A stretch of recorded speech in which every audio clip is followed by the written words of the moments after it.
नमस्कार दोस्तों, आप सभी का स्वागत है स्मार्ट कैंपस इंस्टीट्यूट के स्पेशल न्यूज एनालिसिस में।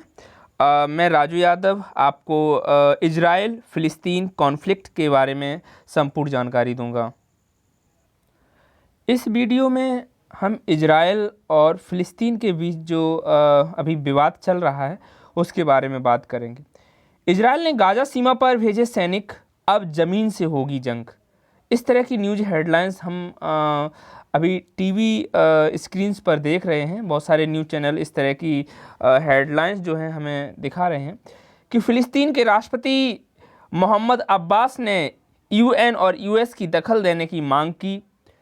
जारी है खूनी जंग, हमास पर ताबड़तोड़ बम वर्षा कर रहा है इजराइल। गाज़ा में 130 मौतें और 950 लोग घायल। नेतन्याहू ने कही भारी कीमत वसूलने की बात। सऊदी अरब ने 57 मुस्लिम देशों की बुलाई बैठक, क्योंकि कहीं ना कहीं फ़िलिस्तीन जो है वह अरब मुस्लिम समर्थित देशों का एक बहुत बड़ा समूह बन चुका है इस समय।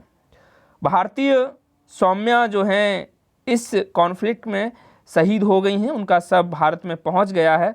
और हमारे ही देश के केंद्रीय मंत्री बी मुरलीधरन और भारत में इजराइल के जो अभी उपदूत हैं, जिन्हें रानी येदिदिया के नाम से जाना जाता है, इन दोनों ने मिलकर दिल्ली एयरपोर्ट पर हमारी भारती सौम्या जो कि वहाँ पर एक वर्कर थी, उनको श्रद्धांजलि दी है।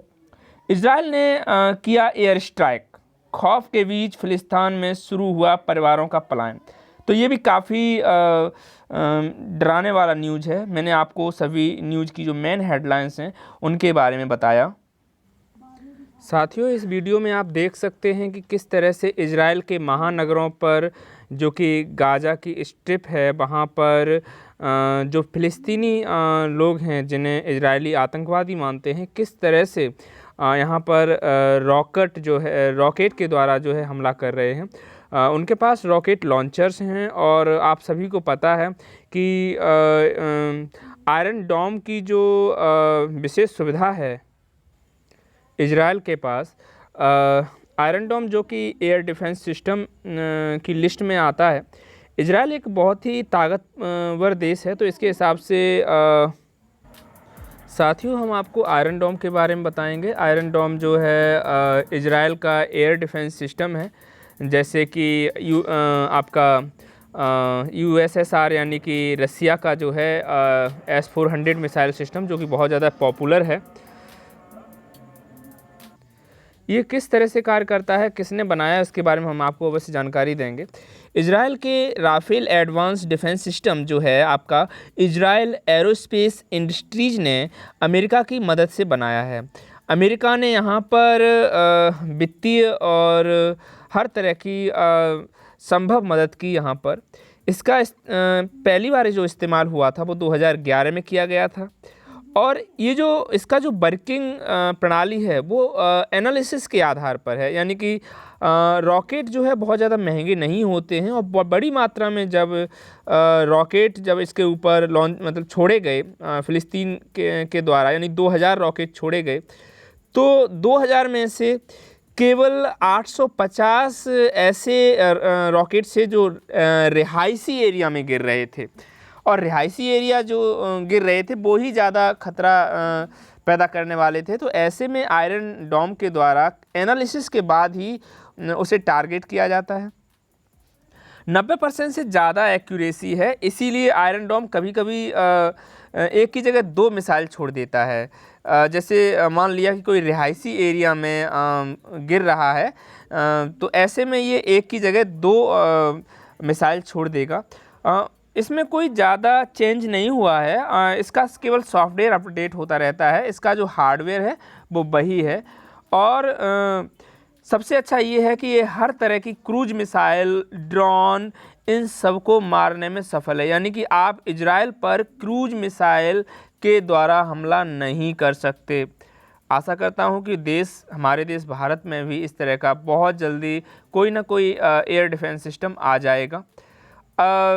सिस्टम जो है, जैसे यहाँ पे देख रहे हैं आप कि ये किस तरह से वर्क कर रहा है। तो सबसे पहले रेडार से आने वाला जो इनके ऊपर रॉकेट या फिर कोई मिसाइल है तो पहले उसको स्कैन कर लिया जाता है और कहीं ना कहीं ये जानकारी जो है ट्रांसफ़र की जाती है मेन कंप्यूटर में। और मेन कंप्यूटर जो है इसको जो आपका आयरन डोम का जो लॉन्चर है उससे कहीं ना कहीं डिफेंड करता है। अब जैसे ये देखो, आप सामने देख पा रहे हैं कि यहाँ पे सामने एक मिसाइल आ रही है, तो इसके जस्ट उसको टारगेट करने के लिए आयरन डोम ने भी अपनी एक मिसाइल छोड़ दी है।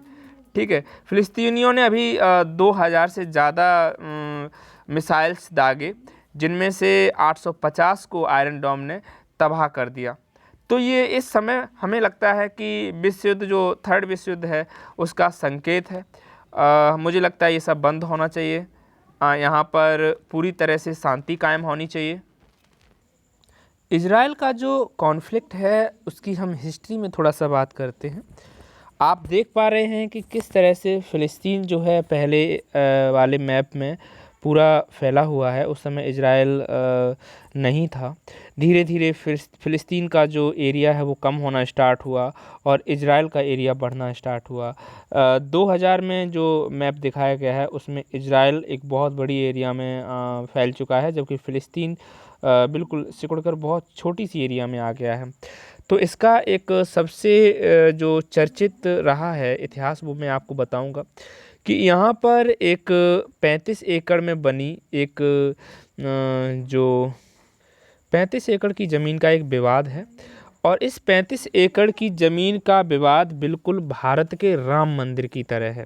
हालांकि भारत के राम मंदिर में इस तरह का कोई भी युद्ध नहीं हुआ था। ठीक है, 35 एकड़ की जो ये धार्मिक जगह है, तो यहाँ पर यहूदी जो है इसे हर हवाइयत कहते हैं। यानी कि चूँकि जो इज़राइल है वहाँ पर यहूदी जो सबसे ज़्यादा हैं, यहूदी जो हैं सबसे ज़्यादा हैं, तो इस जगह को वो एकदम धार्मिक मानते हैं और इसे हर हवाइयत कहते हैं। अंग्रेज़ जो हैं इसे टेम्पल माउंट कहते हैं और वहीं पर मुस्लिम्स जो हैं इसे हरम अल शरीक कहते हैं, हरम अल शरीक। उनका ऐसा मानना है कि मक्का मदीना के बाद उनका सबसे पवित्र स्थल इसी 35 एकड़ की ज़मीन पर है। अब मैं आपको इनके इतिहास के बारे में एक बार बताता हूँ।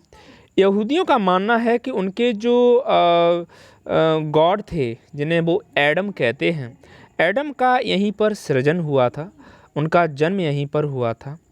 ठीक है, उनके जो पैगंबर थे तो पैगंबर सबसे पहले यहाँ आए और उनके जो पैगंबर से के जो बेटे थे अब्राहम के भी यहाँ पे 2 बेटे थे, इस्माइल और इजाक।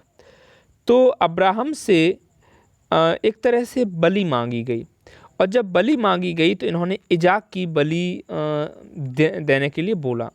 लेकिन जब इन्होंने एडम को देखा, पैगंबर को देखा, तो उनके साथ ऐसा माना जाता है कि उनके साथ एक पशु भी था जिसे मतलब जिसे भेड़ कहते हैं, सीप कहते हैं।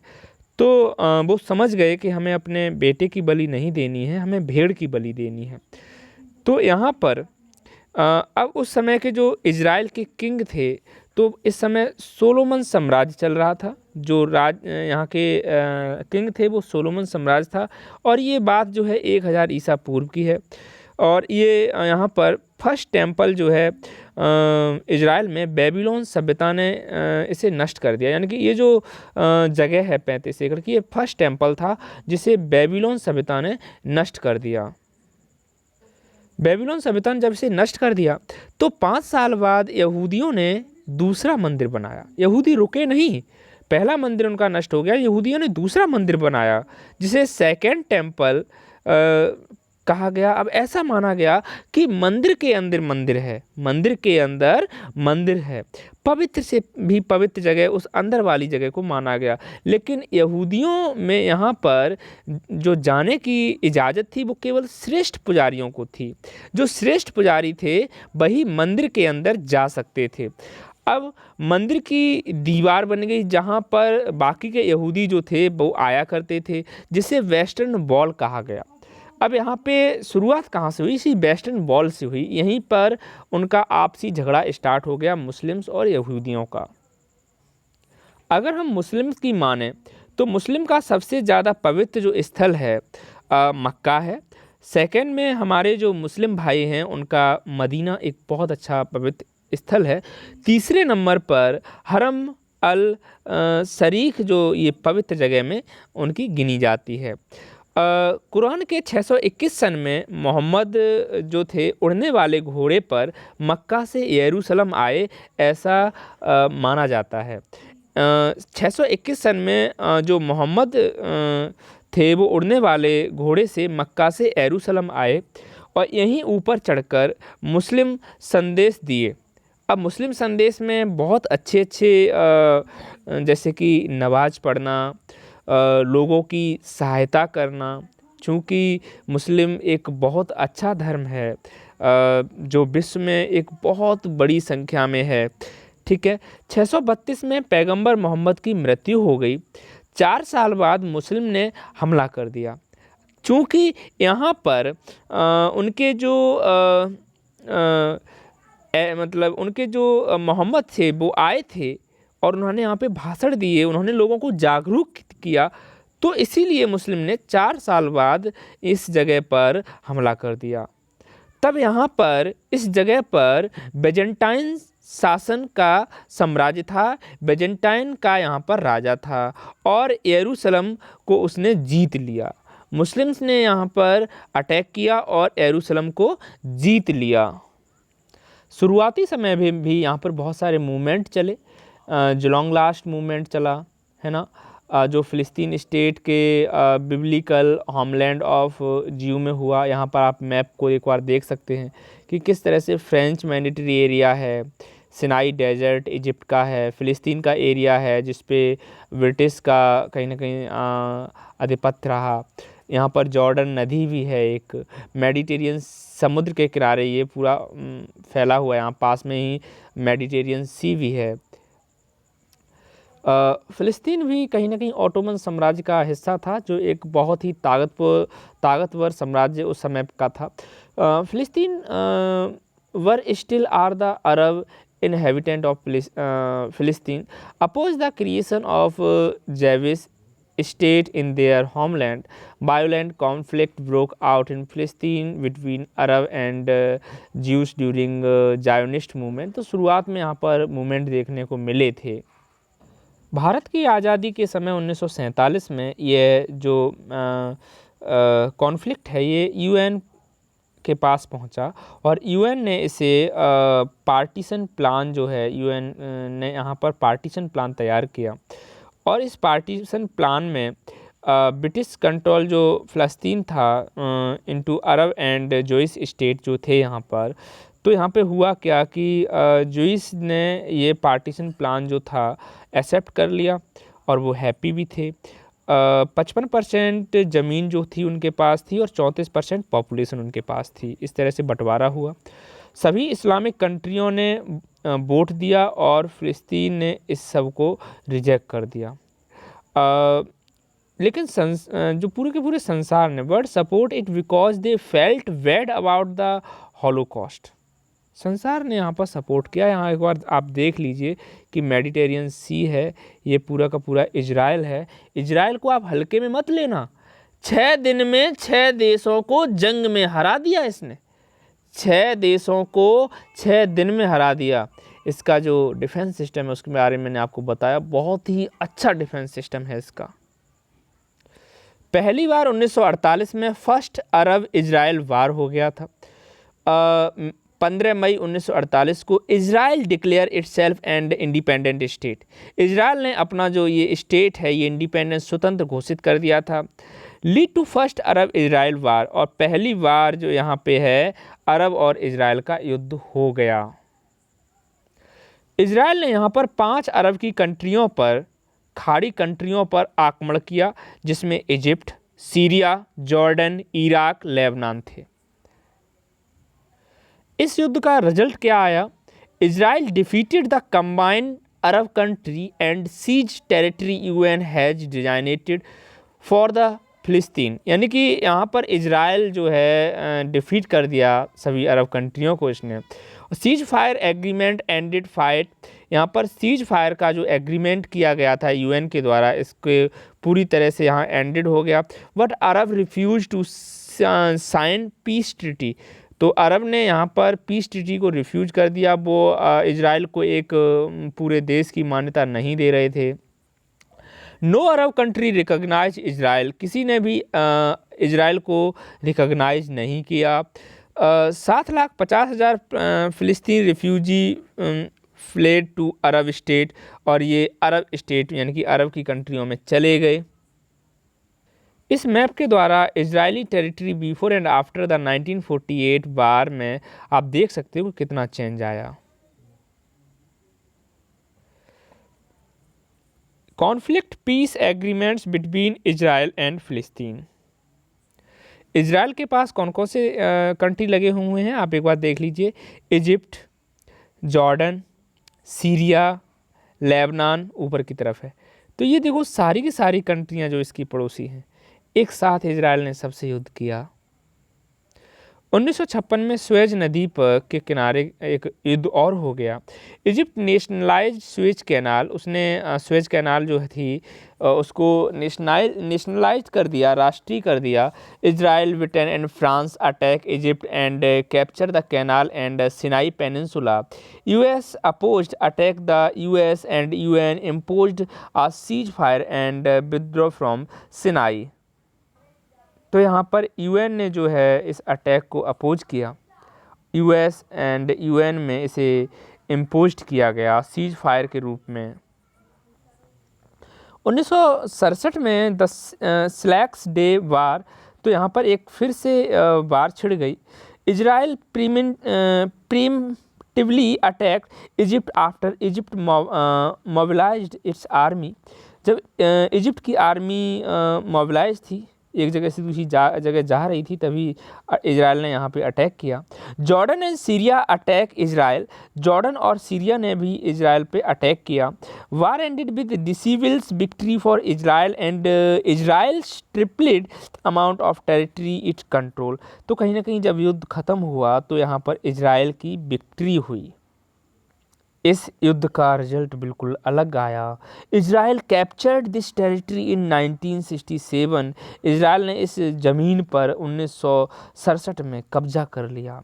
गोलन height from Syria, West Bank, जहाँ पर ये 35 एकड़ की ज़मीन का विवाद था, मैंने आपको बताया, जो ईस्ट जेरूसलम में है, from Jordan, Sinai peninsula and Gaza strip, जहाँ से अभी जो ये रॉकेट हमले किए गए हैं गाजा स्ट्रिप से फ्रॉम इजिप्ट। इसका जो रिजल्ट आया, इजराइल नाउ गवर्न 1 मिलियन फ़िलिस्तीन in Gaza and the West Bank. तो इसने यहाँ पर गवर्न किया 1 मिलियन फ़िलिस्तीनियों को, जहाँ गाजा और वेस्ट बैंक के पास में। UN Security Council passed Resolution 242 calling for Israel to withdraw from the occupied territory. Israel refused. Also called for Arab states to recognize Israel and guarantee security of Israel's border. अब अरब state जो हैं कहीं ना कहीं Israel को guarantee दी कि हाँ security रहेगी और आपका बॉर्डर जो है रिकग्नाइज होगा।